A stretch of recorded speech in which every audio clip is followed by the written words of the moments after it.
Vishwajeet Singh study with आकार IAS के YouTube channel पे आप सभी का स्वागत करता हूं। हमने जो सीरीज चालू की हुई है RO और ARO 2023 की प्रारंभिक परीक्षा के लिए, जिसके अंतर्गत हम इकोनॉमी के सेक्शन को देख रहे थे। जो प्रीवियस ईयर में आए हुए क्वेश्चन है, महत्वपूर्ण प्रश्न है, उनको हम सॉल्व कर रहे हैं। तो उसमें हम आगे के क्वेश्चन को अब देखते हैं। तो पहला क्वेश्चन है, भारतीय सामाजिक संरचना के प्रमुख लक्षण को बताना है। तो भारतीय सामाजिक संरचना के लक्षण, तो सामाजिक संरचना के लक्षण के अंतर्गत जो है ग्रामीण क्षेत्रों में या समाज में जो है, समाज में जनसंख्या क्या है, ठीक है, वहाँ पे धर्म, जातियाँ, ये सब सामाजिक संरचना के अंतर्गत आते हैं, ठीक है। जबकि निर्धनता ये जो है, ये सामाजिक आर्थिक, ये इसके अंतर्गत नहीं आएगा, ये सामाजिक आर्थिक के अंतर्गत आता है, ठीक है। आर्थिक ये संरचना का, ये सामाजिक आर्थिक संरचना का भाग है निर्धनता। तो इस हिसाब से आपका आंसर हो जाएगा, जिसमें आपका ये 4 ये नहीं होगा, इसको काट देते हैं, और 1, 2 और 3 इसके सामाजिक संरचना के अंतर्गत आएंगे, ठीक। नेक्स्ट क्वेश्चन है, हाल ही में पहला, ये उस समय जो करंट कर रहा होगा, कि लैंगिक सामाजिक मानक सूचकांक, ठीक है, जेंडर सोशल नॉर्म इंडेक्स किसके द्वारा जारी किया जाता है। ये पूछ रहा है कि जो जेंडर सोशल नॉर्म इंडेक्स है वो किसके अंतर्गत कौन जारी करता है, ठीक। तो ये सबसे पहले ये 2020 में UNDP द्वारा इसको जारी किया गया था, संयुक्त राष्ट्र डेवलपमेंट प्रोग्राम जो है, UNDP जिसको बोलते हैं हम, ठीक है, UNDP, ठीक है। इसने इसको मतलब जारी किया था पहला इंडेक्स, ठीक। इसके अंतर्गत ये इसका मापन करते हैं कि समाज में, ठीक है, जो जेंडर लैंगिक समानता है उसको बाधित करने वाले जो तत्व हैं, ठीक है, कि किसी जेंडर के प्रति समाज में क्या मतलब भावनाएं हैं, चाहे क्या नॉर्म्स हैं समाज में किसी जेंडर के प्रति, ठीक है, उसका मापन करते हैं। इसके लिए 4 जो आयाम है उसके अंतर्गत इसका मापन करते हैं, जिसमें आपका एक है राजनीतिक,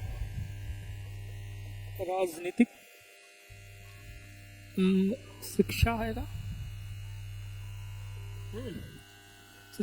भौतिक अखंडता है,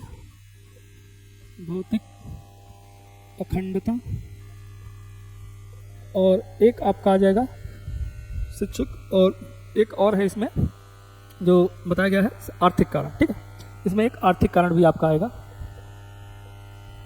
ये 4 आयाम है जिसके बेस पे, ठीक है, इसका मापन करते हैं कि समाज में किसी जेंडर के प्रति क्या नॉर्म्स है, क्या पूर्वाग्रह है, ठीक है, और जो मतलब लैंगिक समानता है, ठीक है, लैंगिक समानता को प्राप्त करने में क्या जो बाधक है, ठीक, कि बेसिकली नकारात्मक चीज़ों को मापन करता है। तो इस हिसाब से अगर आप देखेंगे, ठीक है, तो जो पाकिस्तान है, इसमें जो महिलाओं के प्रति सर्वाधिक पूर्वाग्रह वाला देश इस जो इंडेक्स में माना गया था, ठीक है, कि जो पाकिस्तान में सबसे ज़्यादा महिलाओं के प्रति पूर्वाग्रह वाला देश है। तो इस हिसाब से ये इसका आंसर हो जाएगा, ठीक है। नेक्स्ट क्वेश्चन है, निम्न कौन सा कार्यक्रम ग्रामीण अवस्थापना विकास कोष के अंतर्गत नहीं आता। इसमें पूछा है कि नहीं आता है, तो इसको बोलते हैं कि रूरल इंफ्रास्ट्रक्चर डेवलपमेंट फंड, ठीक है, इसको शॉर्ट में बोलते हैं RIDF, rural infrastructure development fund. तो कह रहे हैं इसके अंतर्गत नहीं आता है, इस कोष के अंतर्गत। तो ये इसकी स्थापना तो हम देखते हैं पहले कब की गई थी, ठीक है, और उसके बाद इसमें देखा जाएगा कि इस योजना के अंतर्गत कौन कौन सी आती है। तो इस कोष की जो स्थापना हुई थी ये 1995 में इसका किया गया था। इस फंड के माध्यम से जो राज्य के वित्त निगम मतलब वित्तीय संस्थाएं हैं, ठीक है, राज्य के जो स्वामित्व वाले वित्तीय संस्थाएं हैं, उनको ये वित्त प्रोवाइड करता है, जो ग्रामीण अवसंरचना विकास के परियोजनाओं को फंड प्रोवाइड कराते हैं, ठीक है। वो संस्थान जो है ग्रामीण इंफ्रास्ट्रक्चर डेवलपमेंट की जो परियोजनाएं होती हैं, वो वित्तीय संस्थाएं उनको वित्त प्रोवाइड करती हैं, और उन वित्तीय संस्थानों को ये इस कोष के माध्यम से जो है दिया जाता है फंड। तो इसमें देखेंगे कि कह रहा कि कौन कौन सी शामिल नहीं है। तो इसमें तो जलापूर्ति कि ग्रामीण अवस्थापना विकास में ग्रामीण सड़कें आएंगी, जलापूर्ति भी आएगी और विद्युतीकरण आएगा, जबकि उद्योग जो है इसके अंतर्गत नहीं आता है, ठीक है। ग्रामीण इंफ्रास्ट्रक्चर के में ये सारी चीज़ें आती हैं और ये उद्योग उसके अंतर्गत नहीं आता है। सूची को मिलाना, हमें सूची 1 और सूची 2 को मिलाना है, पूछ रहा है कि उसके हिसाब से ऑप्शन जो दिए गए हैं उसको लगाना है। तो सर्व शिक्षा अभियान, तो सर्व शिक्षा अभियान आपका 2001 में आया था, इस हिसाब से इसका हो जाएगा 3। साक्षर भारत मिशन ये 2009 का है, 4 हो जाएगा। ऑपरेशन ब्लैक बोर्ड ये 2 है और ये 1 है, इस हिसाब से आंसर भी आपका बी है, ठीक। नेक्स्ट क्वेश्चन देखते हैं। निम्न में से कौन एक सामाजिक संरक्षण कार्यक्रम नहीं है? इसे पूछा है कि नहीं है, सामाजिक संरक्षण कार्यक्रम कह रहा है कि नहीं है। तो सामाजिक संरक्षण के अंतर्गत कौन कौन से, मतलब सामाजिक संरक्षण के अंतर्गत ऐसी चीज़ें शामिल की जाती हैं जो वंचित वर्ग है, जैसे बुजुर्ग हो गए, महिलाएं हो गई, ठीक है, गरीब हो गए, उनको जो है आर्थिक रूप से सहायता प्रदान किया जाता है। तो उसमें आप देखेंगे आम आदमी बीमा योजना, राष्ट्रीय स्वास्थ्य बीमा योजना, स्वर्ण जयंती शहरी रोजगार और असंगठित वर्कर सामाजिक सुरक्षा अधिनियम, ये 2008 में आया था आपका। ये 2008 में आया था। ये क्या है? ये दो योजनाएं और ये अधिनियम, ये सामाजिक संरक्षण कार्यक्रम के अंतर्गत है, ये सुरक्षा प्रदान करते हैं। जबकि ये सी जो है आपका, ये गरीबी उन्मूलन का है। इस हिसाब से ये आंसर हो जाएगा आपका सी। नेक्स्ट क्वेश्चन है कि निम्नलिखित में से व्यवसाय का सामाजिक उद्देश्य पूछ रहा है। व्यवसाय का सामाजिक उद्देश्य पूछ रहा है, तो देखते हैं कि व्यवसाय के एक तरह से आप देखेंगे दो तरह के उद्देश्य हो सकते हैं। एक आपका हो सकता है आर्थिक उद्देश्य और एक आपका हो सकता है सामाजिक। तो सामाजिक एक उद्देश्य हो सकता है। तो अब इसमें आप देखेंगे आर्थिक में जैसे कि लाभ कमाना, नए ग्राहक बनाना, ठीक है, नवाचार हो गया, कौशल विकास हो गया, ये सब आर्थिक के अंतर्गत आएगा। जबकि सामाजिक उद्देश्य के अंतर्गत क्या है? सामाजिक एक तो रोजगार सृजन कहा जाएगा, ठीक है, लोगों को मतलब अच्छी क्वालिटी के उत्पाद उपलब्ध कराना, और उसी के साथ आप देखेंगे तो इस हिसाब से रोजगार सृजन जो है सामाजिक उद्देश्य का भाग है। बाकी नवाचार हो गया, व्यावसायिक समन्वय, जोखिम प्रबंधन, ये सब आर्थिक के अंतर्गत आएंगे, ठीक है। तो इस हिसाब से आंसर बी हो जाएगा। नेक्स्ट क्वेश्चन है कि शहरी गरीबी की जड़ कह रहा है कि ग्रामीण क्षेत्रों में होती है, और ग्रामीण क्षेत्र में मिशन का स्तर निम्न, शिक्षा का स्तर कह रहा है कि निम्न है।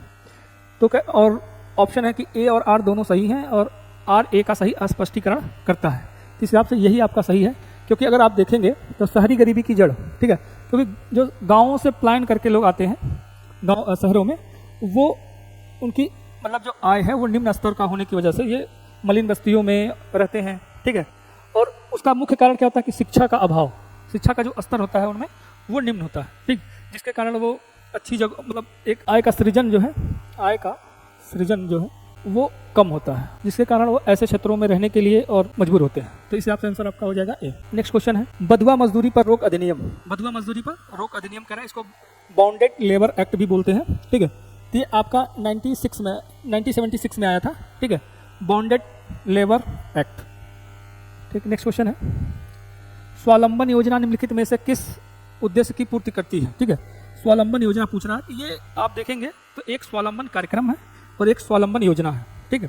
तो यहाँ पे योजना के बारे में बात कर रहा है, लेकिन बेसिकली जो ऑप्शन के हिसाब से अगर देखते हैं तो यहाँ पे ये होना चाहिए, यहाँ पे कार्यक्रम होना चाहिए आपका, कार्यक्रम, ठीक है, क्योंकि अभी आगे बताते हैं। तो ये आया था आपका 1982 और 83 में, ठीक है, इसको शुरू किया गया था। बेसिकली ये जो महिलाएं हैं, ठीक है, महिलाएं हैं, उनको परंपरागत और गैर परंपरागत, जो ट्रेडिशनल और नॉन ट्रेडिशनल उद्योग है, उद्योगों के लिए उनको प्रशिक्षण प्रदान करना, उनका कौशल विकास करना, जिससे वो रोजगार और स्वरोजगार की प्राप्ति कर सके, ठीक है। इसके लिए चालू किया गया था 1982 और 83 में इसको चालू किया गया था। और एक 2010 में स्वावलंबन योजना के नाम से ही 2000 एक तो यह है, और एक स्वावलंबन, ये आपका 2010 में आया था। ये क्या था कि असंगठित क्षेत्र के जो है, ठीक है, उनको जो है आर्थिक सुरक्षा प्रोवाइड करने के लिए, ठीक है, आर्थिक सुरक्षा प्रदान करने के लिए एक तरह का ये पेंशन योजना थी, ठीक है, एक तरह की ये पेंशन योजना थी, जिसको हम 2016 में इसको बदलकर अटल पेंशन कर दिया है। अटल योजना जो है, अटल पेंशन योजना के रूप में इसको चालू किया गया है। तो ऑप्शन जब देखेंगे तो इस हिसाब से आंसर आपका डी हो जाएगा, क्योंकि ये कार्यक्रम की बात कर रहा है यहाँ पे ऑप्शन के हिसाब से, कि महिलाओं को प्रशिक्षण दिए देना और कौशल विकास करना, किसमें, ट्रेडिशनल और नॉन ट्रेडिशनल जो व्यवसाय है उसमें महिलाओं का प्रशिक्षण एवं कौशल विकास करना और उनको रोजगार या स्वरोजगार की प्राप्ति में सहायक है, ठीक है। इस हिसाब से आंसर आपका डी होगा। नेक्स्ट क्वेश्चन है कि स्वधार योजना क्या है, के बारे में पूछा है कि स्वधार योजना क्या है। तो स्वधार योजना ये आपका 2001 में चालू किया गया था, ठीक है। स्वधार योजना 2001-2002 में ये आया था, 2001-2002 में शुरू किया गया था, ठीक। ये बेसिकली ऐसी महिलाओं, ठीक है, जो कठिन परिस्थितियों में मतलब रह रही हूँ, जैसे कि ऐसी महिलाएं जो मतलब जेल से रिहा हुई हूँ, या प्राकृतिक आपदा के कारण या किसी अन्य कारण से बेघर हो गई हो, बेसहारा हो, ठीक है, ऐसी महिलाओं को ले आके स्वाधार गृह होता है, ठीक है, उनमें इनको रखा जाता है और इसमें जो इनको प्रशिक्षण प्रदान करते हैं, ठीक है, प्रशिक्षण प्रदान करते हैं जिससे क्या करें वो रोजगार अब चाहे अपना आजीविका के साधन को प्राप्त कर सकें। बेसिकली इसका उद्देश्य यही है, ठीक है, प्रशिक्षण प्रदान करना और उनको रखना स्वधार गृह में ले आके, ठीक है, ये इस योजना का उद्देश्य था। तो कैसी महिलाओं का जो कठिन परिस्थितियों में रह रही है, ठीक, तो आंसर हो जाएगा आपका सी। नेक्स्ट क्वेश्चन है कि निम्नलिखित में से कौन सा सम्मिलित नहीं है, पूछ रहा कि कौन सा सम्मिलित नहीं है। तो हम देखते हैं इसमें समृद्धि, महिला समृद्धि योजना ये 93 में है, ये सही है, ठीक, और महिला स्वशक्ति योजना ये भी 98 का है। महिला समाख्या योजना ये गलत है आपका। राष्ट्रीय पोषण आहार मिशन ये 2003 में ये 1988 का है, ठीक है, इस हिसाब से आपका आंसर हो जाएगा सी। नेक्स्ट क्वेश्चन है कि प्रधानमंत्री ग्राम सड़क योजना के बारे में पूछ रहा कि प्रधानमंत्री ग्राम सड़क योजना क्या है। तो ये पहले देखते हैं कि कब इसकी शुरुआत हुई, प्रारंभ किया गया था। तो ये 25 दिसंबर 2000 में इसको शुरुआत की गई थी, ठीक है, प्रधानमंत्री ग्राम सड़क योजना का। इसका मुख्य उद्देश्य क्या था? इसका मुख्य उद्देश्य ये था कि ऐसे शहरों मतलब ऐसी जो ग्रामीण क्षेत्र है, ग्रामीण क्षेत्रों में जो मैदानी वाले भाग हैं, मैदानी भागों में जहाँ पे 500, ठीक है, 500 से अधिक 500 से अधिक जहाँ पे आबादी है, आबादी कहाँ पे? मैदानी भागों में, ठीक है, मैदानी क्षेत्रों में, और पहाड़ी क्षेत्रों में जो है ये 250 है, ठीक है, यहाँ पे ध्यान देते हैं 250 जो मैदानी क्षेत्र नहीं है, जैसे कि पहाड़ी क्षेत्र हो गया, मरुस्थल हो गए, जनजातीय क्षेत्र है, वहाँ पे ऐसे क्षेत्र, ऐसे गांव, सॉरी यहाँ पे गांव ही होगा, ऐसे गांव जहाँ पे आबादी 500 से अधिक हो, और ऐसे जहाँ पे 250 मतलब जनजातीय क्षेत्र वाले, मरुस्थल वाले, ठीक है, पहाड़ी क्षेत्रों में जहाँ पे 250 से अधिक जिस गांव की जनसंख्या, ऐसे गांवों को ऑल वेदर वाली सड़कें जो है, जो 12 मास में खुली रहे सड़कें, 12 हर वेदर में, ठीक है, उन सड़कों को मुख्य सड़क से जोड़ना, ठीक है, उन सड़कों का विकास करना और उनको मुख्य सड़क से जोड़ना। तो इस हिसाब से आप देखेंगे तो आपका हो जाएगा डी आंसर है कि उन गाँवों में जो सड़कों से भली बात संबंध नहीं है और सामुदायिक जीवन का विकास करना, ठीक है, इसका उद्देश्य यही है कि लोगों के जीवन में, जीवन गुणवत्ता में सुधार हो। ऊर्जा क्षेत्र पर ब्याज भुगतान भार कम करने के लिए भारत सरकार द्वारा कौन सी योजना प्रारंभ की गई है, ठीक है, तो ये योजना आपकी लाई गई थी 5 नवंबर 2015 में इसको चालू किया गया था, ठीक है, जिसको ये उदय योजना है, जिसको डिस्कॉम योजना भी बोलते हैं, जिसको उज्ज्वल डिस्कॉम जो है, उज्ज्वल डिस्कॉम इंश्योरेंस योजना बोलते हैं, ठीक है, शॉर्ट में इसको उदय बोलते हैं, और वैसे इसका फुल फॉर्म जो है वो उज्ज्वल डिस्कॉम इंश्योरेंस योजना है, ठीक। 2015 में इसे शुरू किया गया था, और इस योजना के माध्यम से जो विद्युत वितरण कंपनियां हैं, डिस्कॉम जिसको बोलते हैं, विद्युत वितरण, ठीक है, कंपनियों को, विद्युत वितरण कंपनियों को उनका क्या करना, उनका मतलब परिचालन में और उनकी क्षमता विकास में सुधार करने के लिए, ठीक है, उनको सहायता दी जाती है।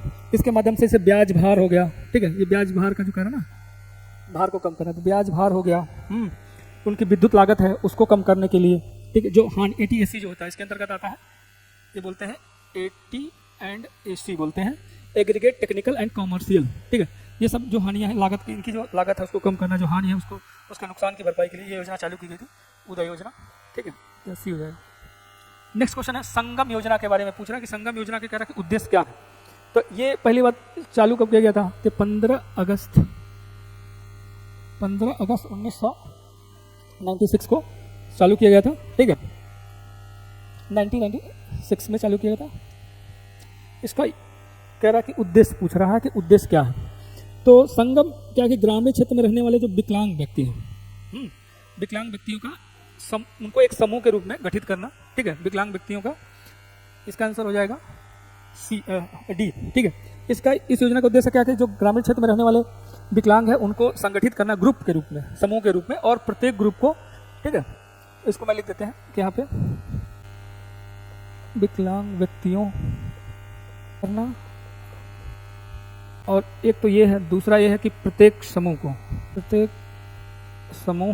को 15,000 रुपये की प्रदान करना, ठीक है, इनको 15,000 रुपये की आर्थिक सहायता प्रदान करना इस योजना का उद्देश्य है, ठीक है। तो नेक्स्ट क्वेश्चन आप देखते हैं।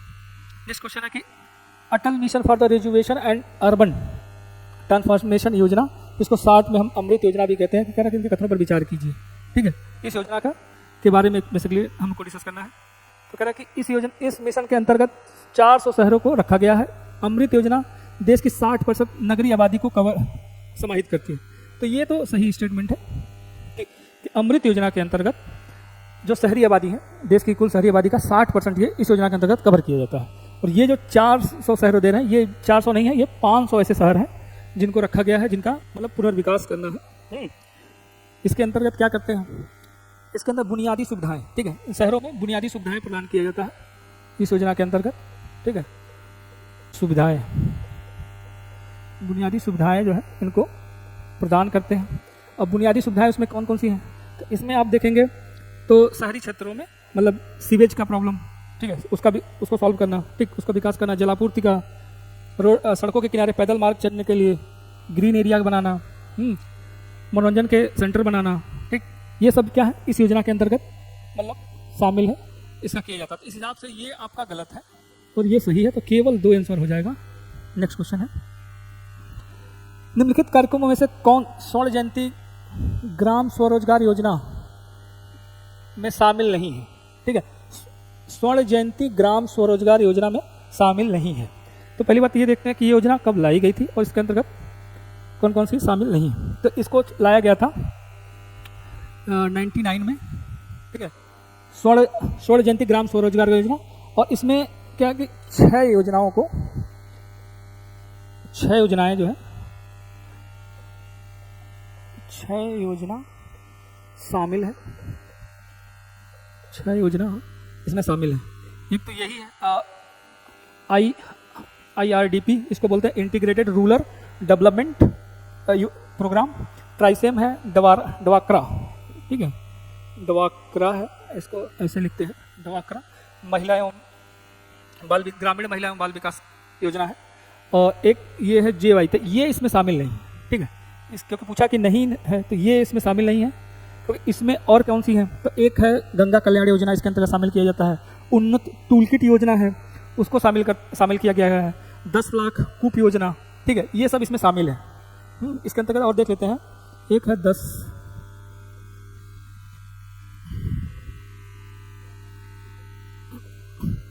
10 लाख योजना, एक है उन्नत टूल किट योजना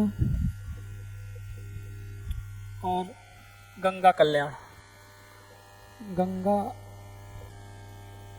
कल्याण योजना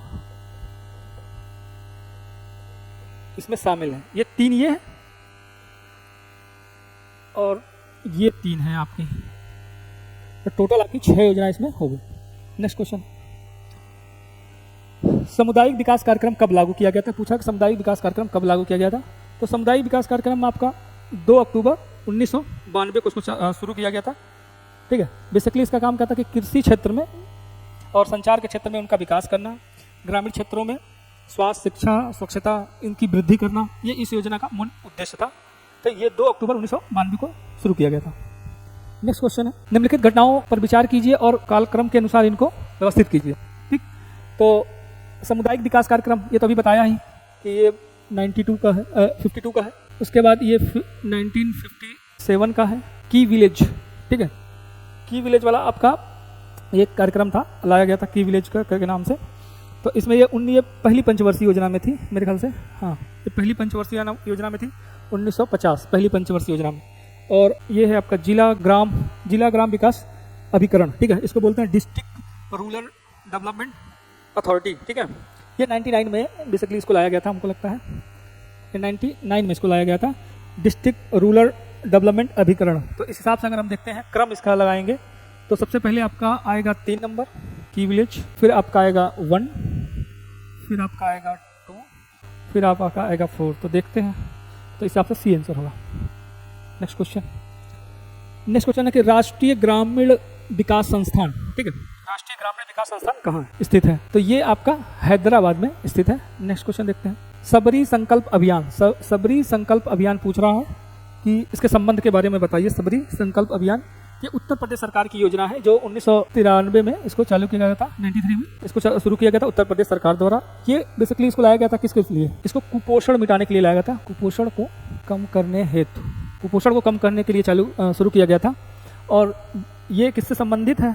ये राष्ट्रीय पोषण मिशन, ठीक है, ये उसी से संबंधित है। इस हिसाब से आंसर इसका डी हो जाएगा। 21वां क्वेश्चन है, निम्नलिखित योजनाओं में से कौन कौशल विकास से संबंधित है? कौशल विकास से संबंधित योजना पूछ रहा कि दिए गए ऑप्शन में से इनमें से कौन से कौशल विकास से संबंधित है? तो अब स्ट्राइव है, ठीक है, श्रेयांश है और ये संकल्प है। ये क्या? ये कौशल विकास से संबंधित है, ये तीनों जो है। जबकि स्ट्राइड जो है ये यूजीसी द्वारा चालू किया गया था, यूजीसी द्वारा इसको चालू किया गया था। तो इस हिसाब से देखेंगे तो 2, 3 और 4 आपका आंसर होगा। और बाकी जो है सब सारे जो है कौशल विकास से संबंधित योजना है। नेक्स्ट क्वेश्चन, आम आदमी बीमा योजना। आम आदमी बीमा योजना के बारे में पूछ रहा है, कब प्रारंभ किया गया था? तो बेसिकली ये लाया गया था 2 अक्टूबर 2007 है आम आदमी बीमा योजना। ये क्या है कि इसके अंतर्गत बीमा प्रोवाइड किया जा रहा था किनको? जो भूमिहीन है। इस योजना के अंतर्गत जो भूमि गरीबी रेखा के नीचे रहने वाले हैं, इनको क्या है? इनको बीमा प्रोवाइड करना, ठीक है, ऐसे लोगों को बीमा प्रोवाइड करना।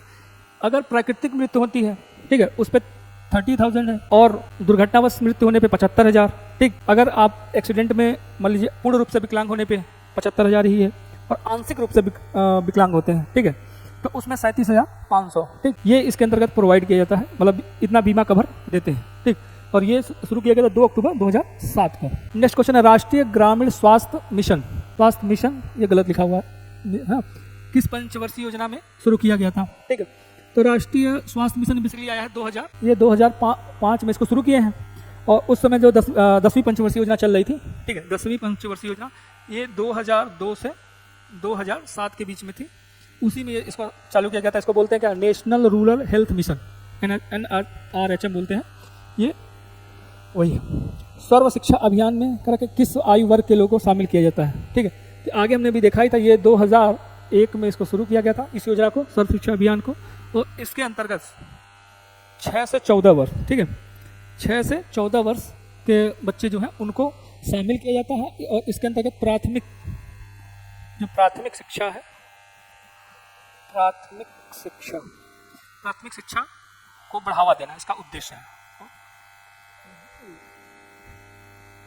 बढ़ावा देना, प्राथमिक शिक्षा को बढ़ावा देना, ये इस अभियान का उद्देश्य था, ठीक है। नेक्स्ट क्वेश्चन, राजीव आवास योजना, ठीक है, ये बेसिकली 2011 में लाया गया था। ये 2011 में इसको शुरू किया गया था, राजीव आवास योजना। और इसका लक्ष्य था, जो शहरी क्षेत्र में जो मलिन बस्तियां हैं, ठीक है, उनका पुनर्विकास करना। जो मलिन बस्तियां शहरी क्षेत्रों में